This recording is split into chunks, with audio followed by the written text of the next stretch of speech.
Guys இப்போ நம்ம என்ன பண்ண போகிறோம்னு பார்த்தீங்கன்னா புல்டாக் தான் செய்ய போகிறோம். ஸோ வந்து என் அக்கா வந்து டிபார்ட்மெண்ட் ஸ்டோரில் போயிட்டு இந்த புல்டாக் வாங்கி வந்துட்டா. ஸோ வந்து இது எப்படி இருக்குன்னு எனக்கு சீரியஸாக தெரியாது. நானே வந்து யூடியூப்பில் வந்து ரெஃபரன்ஸ் இதெல்லாம் வீடியோஸ்லாம் பார்த்து தான் செய்யலான்னு சொல்லி ஒரு இது வந்தது. ரொம்ப சிம்பிள் மெத்தட் தான்.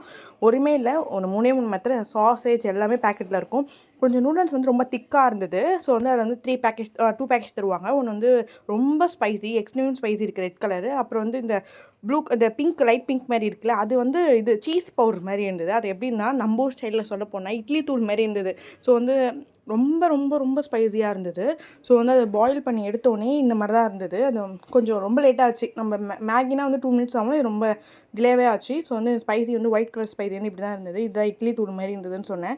இது வந்து நல்லா மிக்ஸ் பண்ணும் போதே ரொம்ப ஒரு மாதிரி ஸ்மெல்லாம் ஆச்சு. எனக்கு எனக்கு ரொம்ப பிடிக்கல. பிகாஸ் உங்களுக்கு நிறைய பேருக்கு பிடிக்கும். ஜஸ்ட்டு ஒன் டைம் வேணால் ட்ரை பண்ணி பாருங்கள். ஏன்னா வந்து அமௌண்ட்டை வேஸ்ட் பண்ணாதீங்க.